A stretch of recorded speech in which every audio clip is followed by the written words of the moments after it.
The gavel slammed, and the room went silent, but my heart roared louder than a freight train. I stood before the Coldwater Police Board, wrists still raw from the cuffs they'd slapped on me last night, my badge now a ghost in my pocket. They called it misconduct. I called it saving a life. My name's Ethan Caldwell, a beat cop in Coldwater, Michigan, a town so small you'd miss it if you blinked on the highway. I'd been with the department for 7 years, long enough to know the rules but not long enough to forget my conscience. Last night, I'd broken protocol, hell, I'd shattered it, when I let a kid, barely 18, slip away from a drug bust. He wasn't a dealer, just a scared boy caught in a bad crowd, and I saw my younger self in his trembling hands. I told him to run, and he did, but the dashcam caught it all, and now here I was, facing a room of stone-faced superiors ready to end my career. The boardroom smelled of stale coffee and old wood, the kind of place where dreams went to die. Chief Hargrove, a man with a face like a bulldog and a temper to match, leaned forward, his voice dripping with disdain. "Officer Caldwell, you've disgraced this department. Letting a suspect flee? What's your defense?" I opened my mouth, but the words stuck. How do you explain a gut feeling to men who only see black and white? My eyes flicked to the back of the room, where Caleb stood, arms crossed, his blue eyes steady on me. Caleb Monroe, the man who'd been my rock for 3 years, the one who knew every crack in my armor. He wasn't supposed to be here. Civilians weren't allowed in disciplinary hearings, but he'd insisted, saying he wouldn't let me face this alone. I wanted to tell him to leave, to spare him the ugliness, but his presence was the only thing keeping me upright. "Your actions undermine everything we stand for," Hargrove continued, his voice rising. "You think you're above the law?" "No, sir," I said, my voice low but firm. "I think the law should bend when it's about saving someone, not destroying them." The room erupted in murmurs. Hargrove's face reddened, and I knew I'd just dug my grave deeper. The other board members, Captain Ruiz, Lieutenant Baxter, and Sergeant Klein, scribbled notes, their expressions unreadable. I was done for. 7 years of busting my ass, of taking bullets and bruises for this town, and it all came down to one choice. I didn't regret letting that kid go, but I regretted the cost. Caleb shifted in the back, his jaw tight. I could feel his urge to speak, to fight for me, but I shot him a look. Not now. He didn't need to get dragged into this mess. Being openly gay in Coldwater wasn't exactly a parade. We'd already faced enough whispers and sideways glances. The last thing I wanted was for him to make himself a target. But Caleb wasn't one to stay quiet. He never had been. I met him 3 years ago at a community outreach event, where he was volunteering with a youth center, all easy smiles and sharp wit. He was a social worker, the kind who could talk a kid out of a panic attack or charm a room full of skeptics. I was there in uniform, stiff and awkward, trying to convince locals the police weren't the enemy. He teased me about my starched collar, and somehow, by the end of the night, I'd asked him out. It wasn't love at first sight. It was better, like finding a piece of myself I didn't know was missing. Now, as Hargrove droned on about duty and discipline, I thought back to that first date. We'd gone to a diner just outside town, away from prying eyes, and talked until the waitress kicked us out at closing. Caleb had this way of seeing right through me, past the badge, past the tough guy act. He'd made me feel human again, and when we kissed that night, under a flickering streetlight, I knew I'd found something worth fighting for. "Officer Caldwell," Captain Ruiz cut in, her voice softer but no less firm. "You've got no evidence this kid was innocent. You acted on a hunch, and that's not how we operate." "I know him," I said, my voice cracking. His name's Jamal Carter. He's not a criminal. He's just lost. Lost or not, you broke the chain of command, Baxter snapped. You think you're some kind of hero? No, I said, meeting his gaze. I'm just a cop who made a call. The room fell silent again, the kind of silence that presses down on you like a weight. I could feel Caleb's eyes on me, urging me to keep going, but I was running out of steam. I'd always known this job could chew you up and spit you out, but I never thought it'd be for doing the right thing. Hargrove leaned back, folding his arms. We'll deliberate. You'll have our decision by morning. Dismissed. I nodded, my throat tight, and turned to leave. Caleb was at my side in an instant, his hand brushing mine, a quiet promise that he wasn't going anywhere. As we stepped into the hallway, the fluorescent lights buzzing overhead, he pulled me into a corner. You okay? He asked, his voice low, his hand on my arm. No, I admitted, leaning against the wall. I fucked up, Caleb. They're gonna fire me. They're wrong, he said fiercely. You saved that kid's life. They can't see it, but I do. I wanted to believe him, but the weight of the board's judgment was crushing. You shouldn't be here, I said. This isn't your fight. He stepped closer, his eyes blazing. It's our fight, Ethan. You think I'm gonna let you face this alone? I didn't have an answer. All I knew was that with him beside me, I could breathe a little easier, even if the world was falling apart. The next morning, Coldwater woke to a gray sky, the kind that makes you feel like the world's pressing down on your shoulders. I sat in our cramped apartment, staring at the coffee Caleb had made, the steam curling up like a ghost of hope I couldn't grab. The board's decision was due any minute, and my phone felt like a grenade waiting to go off. Caleb sat across from me, his blonde curls messy from sleep, his eyes searching mine. You didn't sleep, he said, not a question. Couldn't? I muttered, rubbing my face, kept thinking about Jamal, wondering if he's okay. He's okay because of you, Caleb said, reaching for my hand. His touch was warm, steady, a lifeline in the storm. You gave him a chance. I wanted to believe him, but the guilt gnawed at me. What if I just doomed that kid to a worse fate? What if the board was right, and I'd crossed a line I couldn't come back from? I pulled my hand away, not because I didn't want him, but because I didn't deserve the comfort. Ethan, Caleb said, his voice soft but firm. Stop punishing yourself. You did what you thought was right. And it might cost me everything. I snapped, then instantly regretted it. His face didn't change, but I saw the flicker of hurt in his eyes. I'm sorry, I said quickly. I don't know how to fix this. You don't have to fix it alone, he said, standing and moving to my side. He knelt beside me, his hand on my knee. We're in this together, okay? I nodded, but the knot in my chest didn't loosen. The phone buzzed, and my heart stopped. It was an email from Hargrove. I opened it, my hands shaking, and read the words that felt like a punch. Suspended pending further investigation. Report to the station at 0900 tomorrow for a secondary hearing. Suspended? I whispered, the word tasting like ash. Not fired, not yet, but close enough. A secondary hearing meant they were digging deeper, looking for more reasons to bury me. Caleb read over my shoulder, his jaw tightening. They're stalling, he said. They don't have enough to fire you, so they're buying time.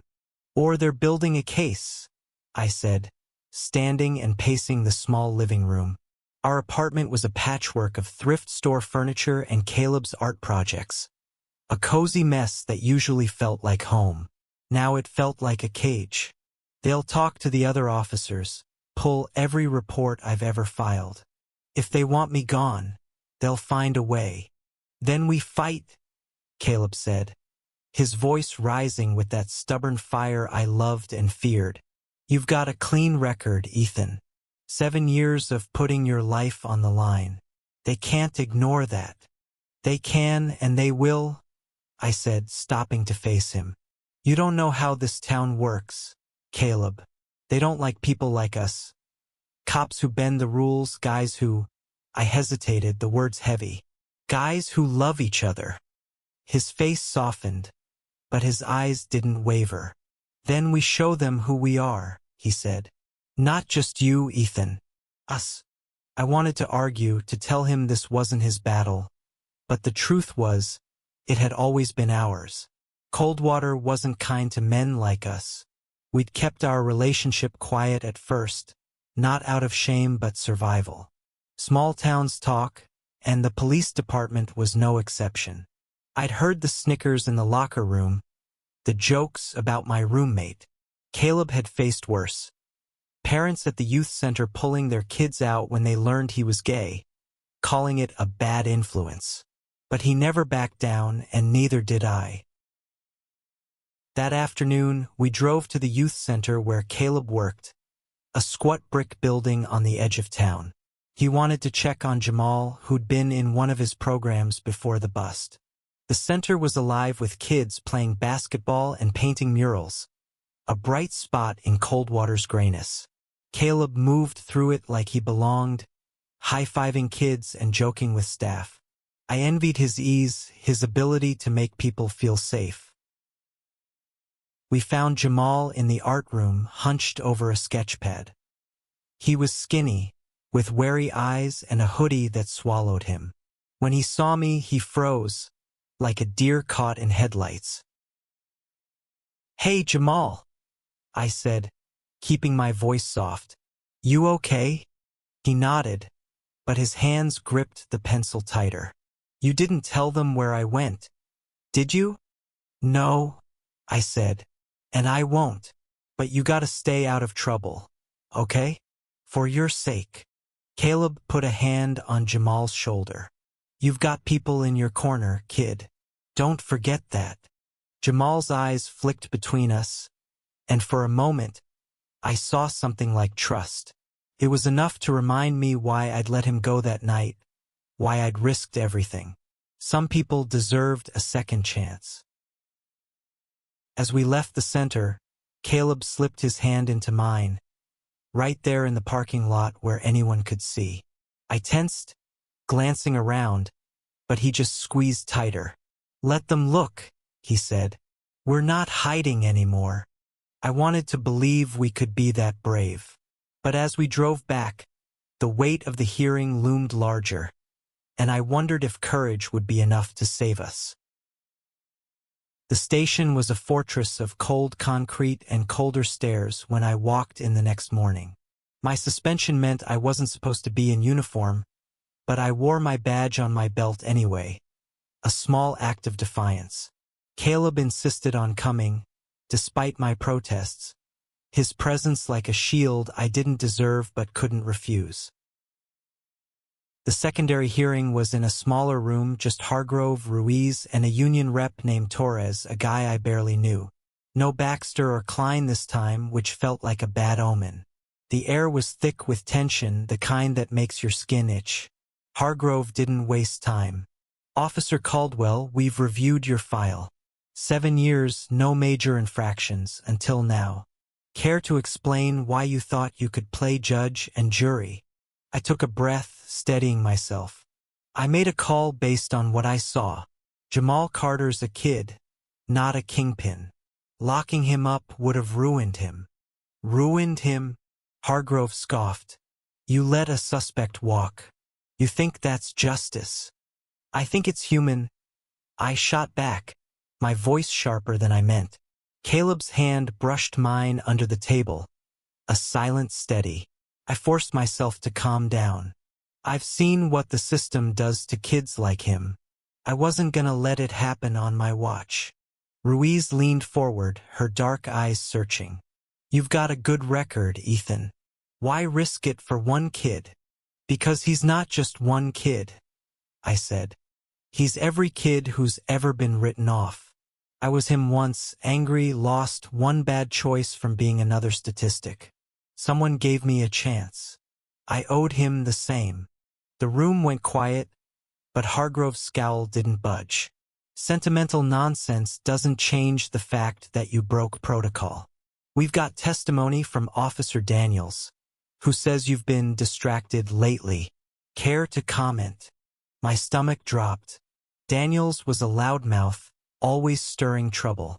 He'd never liked me, especially after he caught Caleb picking me up from the station one night, our hands lingering too long. Distracted, I said, keeping my voice even. I've never missed a shift or botched a case. Daniels is just blowing smoke. Torres, the union rep, finally spoke up. Chief, with respect, Officer Caldwell's record speaks for itself. One incident doesn't erase 7 years of service. Hargrove ignored him, his eyes narrowing. We're not just talking about one incident. There's a pattern, questionable decisions, late reports. And let's not ignore the personal matters. My blood ran cold. Personal matters. He didn't say it outright, but I knew what he meant. Caleb stiffened beside me, his hand clenching into a fist. I wanted to tell him to stay calm, but I was barely holding it together myself. What are you implying, Chief? I asked, my voice low, dangerous. Hargrove leaned back, a smirk tugging at his lips. You know what I mean, Caldwell. This department has standards. We don't tolerate distractions, professional or otherwise. The room felt like it was closing in. I could have let it slide, could have kept my head down like I'd done for years. But something snapped. If you're talking about my life outside this station, I said, my voice rising, then say it plain. You got a problem with me being gay, Chief? The silence was deafening. Ruiz's eyes widened, Torres shifted uncomfortably, and Hargrove's face turned to stone. I'd just thrown a grenade into the room, and there was no going back. Caleb stood, his chair scraping against the floor. Chief Hargrove, he said, his voice calm but sharp. Ethan's personal life has no bearing on his ability to do his job. He's one of the best officers you've got, and you know it. If you're punishing him for who he loves, that's not justice. It's prejudice. I stared at him, my heart pounding. He wasn't supposed to speak. Civilians didn't get a say in these hearings. But Caleb didn't care about rules right now, and neither did I. Hargrove's face reddened. You're out of line, Mr. Monroe. This is a closed hearing. Then open it, Caleb shot back. You're not just judging Ethan. You're judging every officer who's ever made a human decision. You want to talk about standards? How about compassion? How about doing what's right, not just what's written? Ruiz raised a hand, cutting through the tension. Enough. Mr. Monroe, sit down. Chief, let's stick to the facts. But the damage was done. Caleb's words hung in the air, a challenge no one could ignore. I looked at him, my chest tight with gratitude and fear. He'd just put a target on his back for me, and I didn't know if I could protect him from what came next. The hearing ended with no decision, just a terse promise to review further. As we left, Caleb's hand found mine, and for the first time that day, I didn't pull away. Outside, the gray sky had broken, a sliver of sun cutting through. It wasn't much, but it was enough to keep going. The days after the hearing blurred into a haze of waiting and dread. Suspension meant no patrol, no badge, just me and my thoughts rattling around our apartment like loose change. Caleb kept busy at the youth center, but he checked in constantly, his texts a lifeline. You okay? Need anything? We got this. I didn't have the heart to tell him I wasn't so sure. Coldwater was buzzing with gossip. Word of my suspension had spread, twisted into something uglier by the time it reached the diner or the gas station. Caldwell's soft on crime, I overheard at the market. Letting druggies go because of his boyfriend. The word stung not because it was true, but because it reduced Caleb to a rumor, a weapon to use against me. I spent my mornings running along the river trail, trying to outrun the noise in my head. The Kalamazoo River cut through town, its banks lined with willows and old benches. It was where Caleb and I had our first real fight, 6 months into dating, when I'd pushed him away after a rough shift. He'd stood his ground, calling me out for shutting him out, and we'd ended up talking until dawn, the river reflecting the stars. Now, as I ran, I wondered if we'd survive this. One afternoon, I got a call from Jamal's mom, Tanya Carter. She worked nights at the hospital and barely had time to breathe, let alone deal with a kid in trouble. "Ethan," she said, her voice shaky, "Jamal told me what you did. I don't know how to thank you." "You don't have to," I said, sitting on the couch, my hands gripping the phone. "Just keep him safe." "He's trying," she said. "He's back at the youth center drawing again. Caleb's been a godsend." I smiled despite myself. Caleb had that effect, making people believe in second chances. "He's good at that," I said. After we hung up, I felt a spark of hope, but it didn't last. That evening, Caleb came home with a bruise on his cheek and a story he didn't want to tell. "It's nothing," he said, waving me off as he grabbed a beer from the fridge. "Nothing doesn't leave marks," I said, stepping closer. "Who did this?" He sighed, his shoulders slumping. "Some guy at the center. Parent pissed about, you know. Me being me." My fists clenched. "Give me a name." "Ethan, no." He set the beer down, his eyes locking on mine. "You're already in enough trouble. Let it go." But I couldn't. The thought of someone hurting him because of who we were lit a fire in me I couldn't douse. "This is because of me," I said. "The hearing, the rumors. It's all spilling over." "It's not your fault," he said, his voice firm. "It's theirs. The ones who can't handle us living our truth." I wanted to argue, but he pulled me into a hug, his arms strong and sure. "We're stronger than this," he whispered. "Don't let them break us." The next day, I got a text from Torres, the union rep. "Meet me at Rosie's Diner, 1 p.m. Got news. My stomach churned, but I went, leaving Caleb to his kids at the center.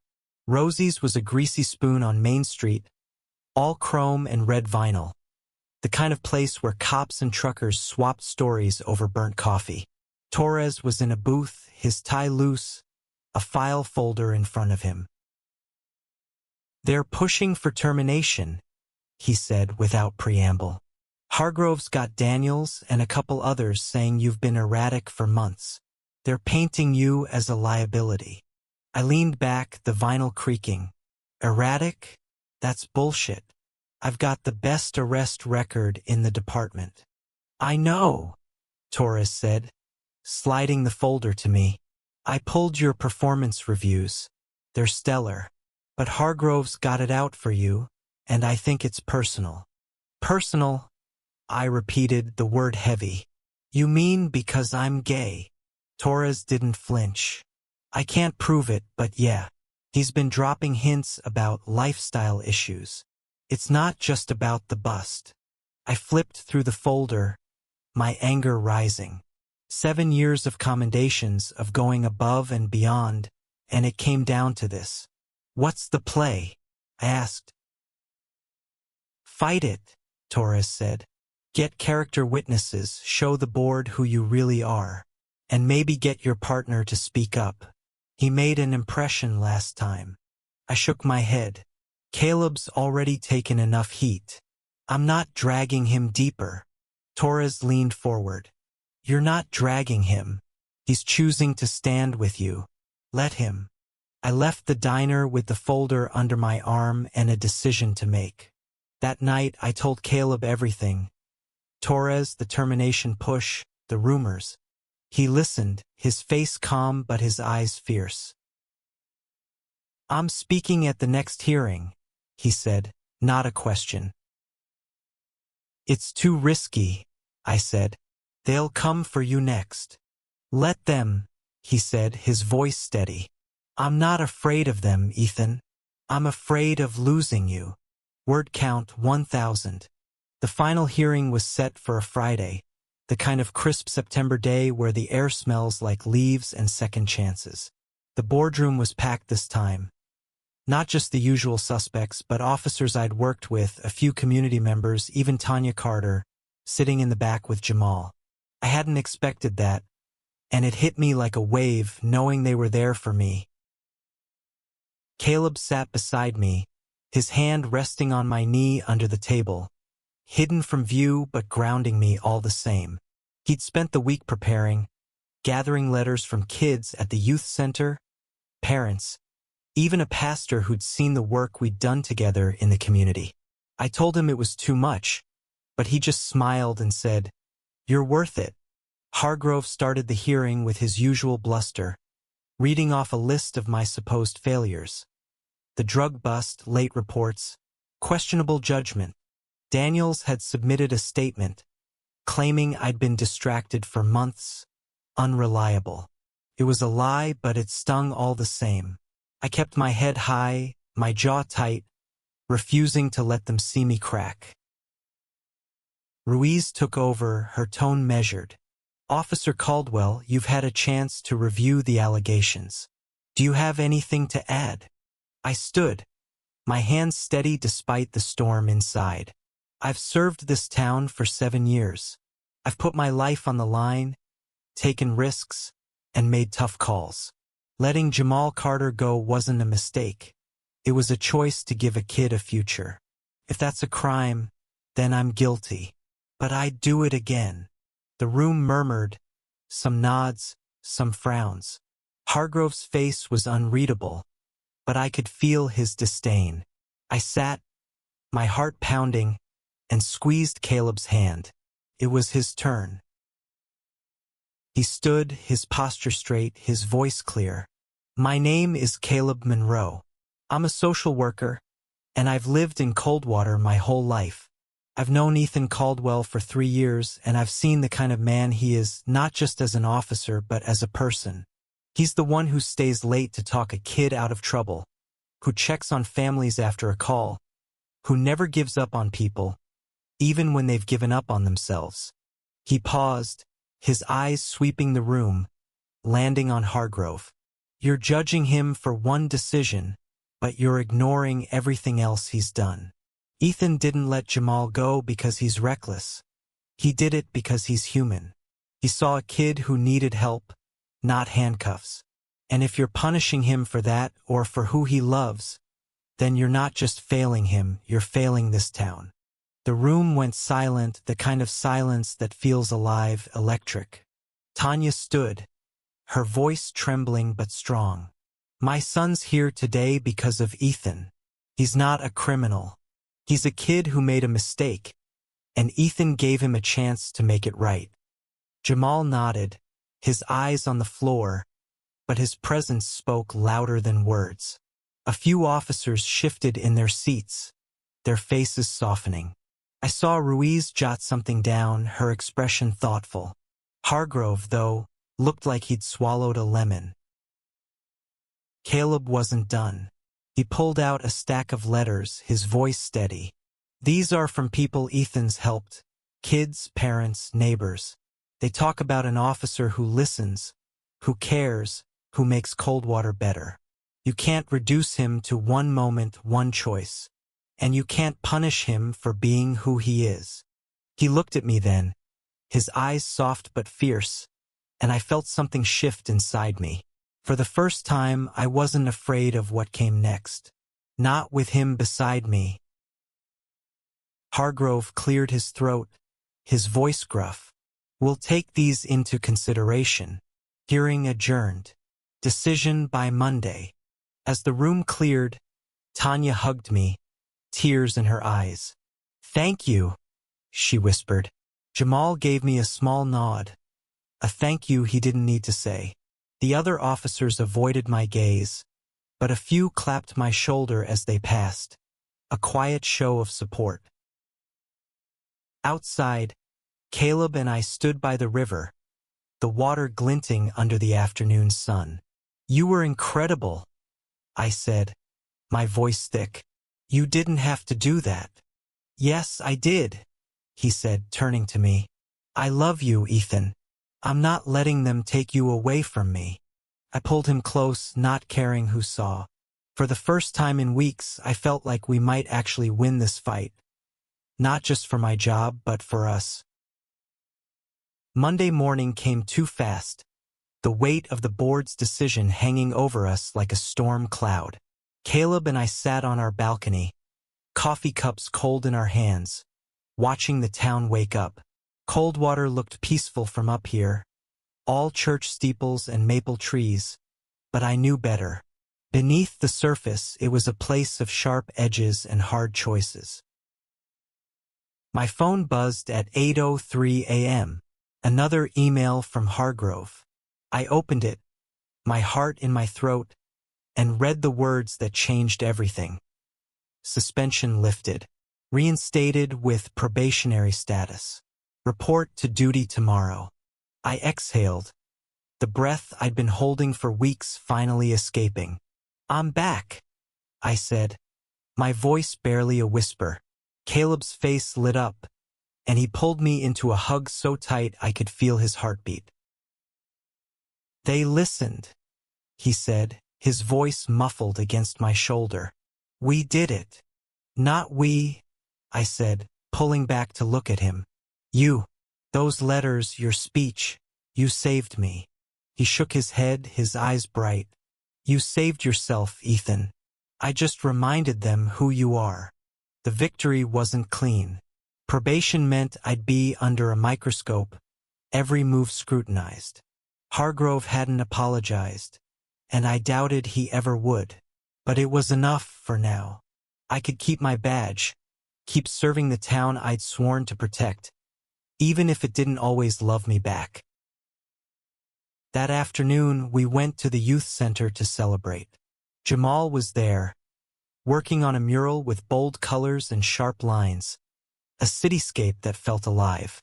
He grinned when he saw us, a real smile this time, not the guarded one from before.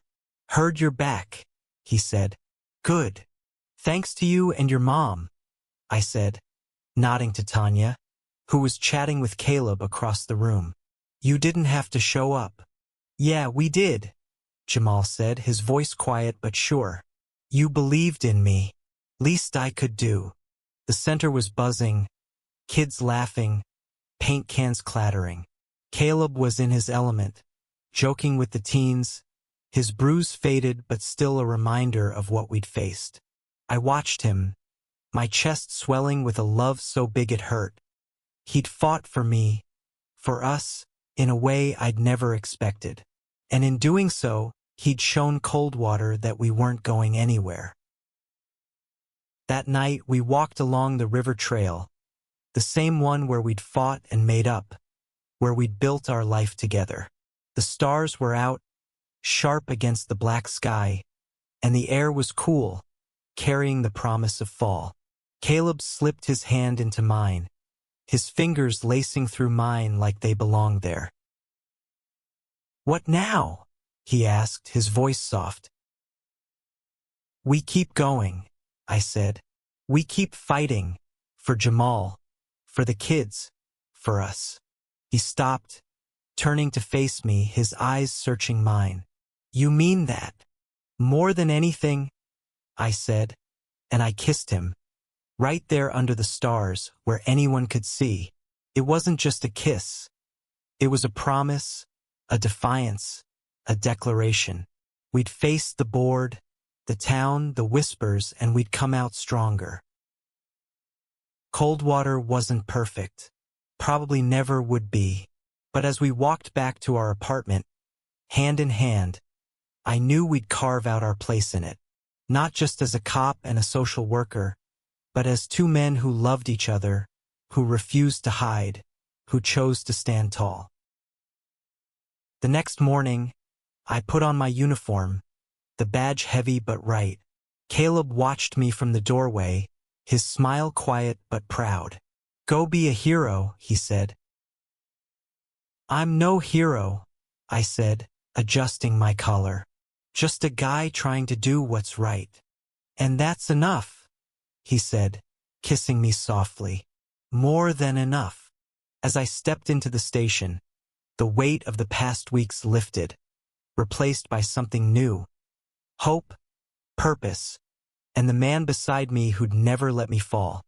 We'd faced the fire and come out whole, and that was a victory worth everything.